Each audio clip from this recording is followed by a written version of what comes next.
జై శ్రీరామ్, అందరికీ నమస్కారం. వెల్కమ్ టు న్యూస్ సెకండా. నేను మీ కస్తూరి శ్రీధర్. యోగి ఆదిత్యనాథ్ ఎవరైతే తప్పు చేస్తారో వాళ్ళ పాలిట అయితే కాలయముడు అనమాట. యముని ఎంతమంది చూస్తారో చూడరు అనేది పక్కన పెడితే, ఉత్తరప్రదేశ్లో ఉండి ఎవరున్నా కానీ తప్పులు కానీ చేశారంటే, క్రైమ్ కానీ పాల్పడినారంటే వాళ్ళైతే యోగి ఆదిత్యనాథ్ రూపంలో యముని అయితే చూస్తారు. ఇది మాత్రం గ్యారంటీ, దాంట్లో డౌటే లే. ఆయనైతే ఎక్కడ కూడా తగ్గడంలే. మొన్న జరిగినటువంటి పార్లమెంట్ ఎలక్షన్స్లో తక్కువ సీట్లు వచ్చినప్పటికీ కూడా తన మార్కు పాలనను యోగి ఆదిత్యనాథ్ గారు అయితే కొనసాగిస్తూ ఉన్నారు.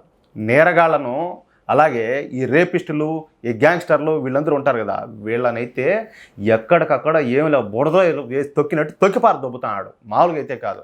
ఉత్తరప్రదేశ్కు ముఖ్యమంత్రి కాకుండా ఈయన ఉత్తరప్రదేశ్ హోమ్ మినిస్టర్ కూడా ఎవరు, మన యోగి ఆదిత్యనాథ్ గారు. ఇంకా దాన్ని బట్టి మీరు అర్థం చేసుకోండి.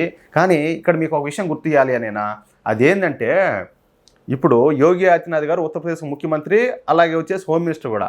అక్కడ ఎలా ఉంటుంది పరిపాలన, ఎవరైనా తప్పు చేస్తే పనిష్మెంట్ అంటే ఎట్టుంటుంది, ఏది ఇంకొక ఆమె ఉండదు కదా, అభినవ్ శూర్పణఖ, ఒక బోకర్తో ఒకటే, అది కూడా ఏది ఆడ ముఖ్యమంత్రి ప్లస్ వచ్చేసి హోమ్ మినిస్టర్ ఏడా పశ్చిమ బెంగాల్లో.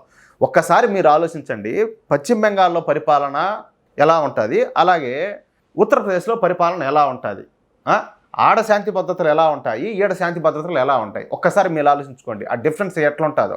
ఆదిత్యనాథ్ గారు అయితే కలుపు మొక్కలను పీకి ఇసిరి దొబ్బినట్టు వీళ్ళైతే ఎవరైతే తప్పు చేస్తారో ఈ నేరస్తులందరినీ మెళ్ళించుతాడు అట్టే, ఊరికే కూడా కాదు. ఇంకా అసలు విషయానికి వస్తే, మొన్న ఈ మధ్య జరిగినటువంటి పార్లమెంట్ ఎలక్షన్స్లో భారతీయ జనతా పార్టీ అనుకున్న సీట్లను అయితే సంపాదించలేకపోయింది. పైపెచ్చుగా ఏంటంటే సమాజ్వాదీ పార్టీ కన్నా తక్కువ సీట్లను సాధించిందనమాట. అంటే తక్కువ వచ్చినాయి సమాజ్వాదీ పార్టీ కంటే. దీంతో సమాజ్వాదీ పార్టీ నేతలకు కళ్ళు అయితే ఆకాశానికి ఎక్కినాయి. ఎందుకంటే వాళ్ళందరూ సపోర్ట్ చేసే వాళ్ళంతా కూడా ఈ హిందూ వ్యతిరేకులు, దేశ వ్యతిరేకులు, వీళ్ళే వాళ్ళందరికీ సపోర్ట్ చేసేది. ఇక వాళ్ళైతే ఇంకా మాకైతే తిరుగులేదు, వచ్చేది ఇంకా మా ప్రభుత్వమే, ఇంక అయిపోయింది బీజేపీ పని, ఇంకా వాళ్ళకి అంత సీన్ లేదని చెప్పేసి ఏమిలే ముడ్డి మీద గుడ్డ నిలబడలా ఒక్కొక్కడికైతే.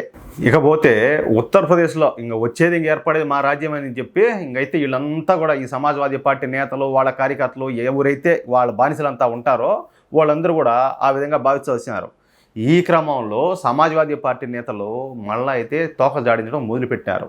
యాడైనా దొబ్బుతుందేమో కానీ సెల్తాదేమో కానీ యోగి ఇలాకాలో సెల్తాదయ్యా, ఒకసారి ఆలోచించుకోండి మీరు. మళ్ళీ ఏంటంటే ఉత్తరప్రదేశ్లో ఈ గూండారాజు స్థాపించేందుకు ప్రయత్నాలు అయితే వాళ్ళంతా కలిసి ముమ్మరం చేశారు. ఈ క్రమంలోనే మోయిద్ ఖాన్ అనే ఒక సమాజ్వాదీ పార్టీ నేతకు పట్టణ పగ్గాలు లేకుండా పోయినాయి. అంటే ఇంక మన బలం పెరిగిపోతుంది, వచ్చేది మన ప్రభుత్వం, ఇంక మనల్ని ఎవడు ఏం బిగుతాడని చెప్పేసి వీడు బుద్ధి అయితే ఇప్పుడు కుక్కతో కొంకరంటే వీడు బుద్ధి చూపినమన్నాడు. ఈ మోయిద్ ఖాన్ది అయోధ్య. వీడేందంటే సమాజ్వాదీ పార్టీ అధినేత అఖిలేష్ యాదవ్కు బాగా కావాల్సినాడు అనమాట. దీంతో ఇక వీడేందయ్యా అంటే మొన్న పార్లమెంట్ రిజల్ట్స్ వచ్చిన దగ్గర నుంచి రెచ్చిపోవడం అయితే ప్రారంభించినాడు. ఊరినైనా ఇంక మనకేముండాలి, తిరిగే ఉండాలి, ఏముండాలి అనేటట్టు. ఈ క్రమంలో వీడు ఏం చేశాడంటే ఒక మైనర్ బాలికను అత్యాచారం చేసినాడు. అది కూడా 11 సంవత్సరాల చిన్న పాపను అత్యాచారం చేయడంతో ఇక యోగి ఆదిత్యనాథ్ తన విశ్వరూపం అయితే ప్రదర్శించినాడు. చూడండి, 11 సంవత్సరాలు అంట పసి. ఏం మాట్లాడాలి వీళ్ళను? ఎందుకురా స్వామి, ఇటోళ్ళకి ఏం లే, యాసిడ్లో దెబ్బపోయి పెట్టాలి అట్నే, అట్టా గిల గిల గిల గిల కొట్టుకునేట్టుగా. వెంటనే ఈ మోయిద్ ఖాన్ను అరెస్ట్ చేసి నాన్ బెయిలబుల్ కేసులను పెట్టినారు. అంతేకాకుండా ఈ మోయిద్ ఖాన్కు చెందిన 100 కోట్ల రూపాయల విలువైన అతి పెద్ద షాపింగ్ కాంప్లెక్స్ను బుల్డోజర్లతో పూర్తిగా ధ్వంసం చేసి పారేసినారు. చూడండి, ఈ వారైతే ఇప్పుడు మన తెలుగు రాష్ట్రాల్లో అయితే అమ్మ జరుగుతుందా, అంత సీన్ ఉండదా?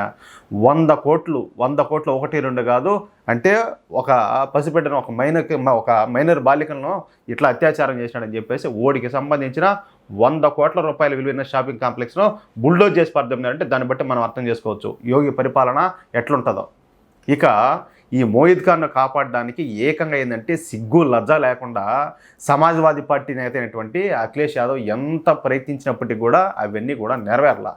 ఈ మోయిద్ ఖాన్ అరెస్ట్ చేయడమే కాకుండా అతని ఆస్తులన్నింటినీ కూడా యోగి ఆదిత్యనాథ్ ప్రభుత్వం అయితే స్వాధీనం చేసుకునింది. దెబ్బతో ఏంటంటే ఈ సమాజ్వాదీ పార్టీలంతా ఇంకా చేసేది ఏం లేక సైలెంట్ అయిపోయినారు. సైలెంట్గా కాక ఇంకేం బీకుతారు? ఓడి చేసింది వాడు లంగాముండా కొడుకు, ఓడి చేసింది తప్పు లఫంగిగాడు. ఓడిని ఎట్లా సపోర్ట్ చేస్తారు ఎవరైతే మాత్రము? అసలు నాయనా, నేను మళ్ళీ చెప్తున్నా, మన దేశంలో చట్టాల్లో చాలా మార్పు రావాలా. ఇట్టోళ్ళకి ఏంటంటే నిలవన ఏంటంటే చేల్చాలి అట్టే పైనుంచి కిందికి. అప్పుడు కానీ ఇట్టోళ్ళకు భయం రాదు. అదేదో నేను ఒక వీడియోలో ఒక దాంట్లో చూసిన, కుక్కలను మళ్ళీ ఇచ్చారు, ఆ మారి మళ్ళీ ఇవ్వాలి వాళ్ళకు. అది ఈ వీడియోపై మీ యొక్క అమూల్యమైన అభిప్రాయాన్ని దయచేసి ప్రతి ఒక్కరు కూడా కామెంట్ రూపంలో తెలియజేయాలని చెప్పి కోరుకుంటూ, అలాగే ఈ వీడియో నచ్చితే దయచేసి ప్రతి ఒక్కరు ఈ వీడియోని లైక్ చేయడంతో పాటు మీకు ఎంతమందికి వీలైతే అంతమందికి ఈ వీడియోని షేర్ చేయండి. అలాగే ఇంతవరకు ఎవరైనా మన ఛానల్ సబ్స్క్రైబ్ చేసుకోకపోతే దయచేసి ప్రతి ఒక్కరు కూడా మన ఛానల్ సబ్స్క్రైబ్ చేసుకోండి. ప్లీజ్ సపోర్ట్ చేయండి. మేము అందించే ప్రతి వీడియోకి సంబంధించిన నోటిఫికేషన్ రావడానికి ఆ బెల్ సింబల్ ఒకటి ఉంటుంది, అదైతే ఖచ్చితంగా నొక్కండి. మళ్ళా అడుగుతున్నా, ప్లీజ్ వ్యూస్ అయితే చాలా తగ్గిపోతున్నాయి. మీరు ఎంత సపోర్ట్ చేస్తే మాకు అంత ఊపొచ్చాది.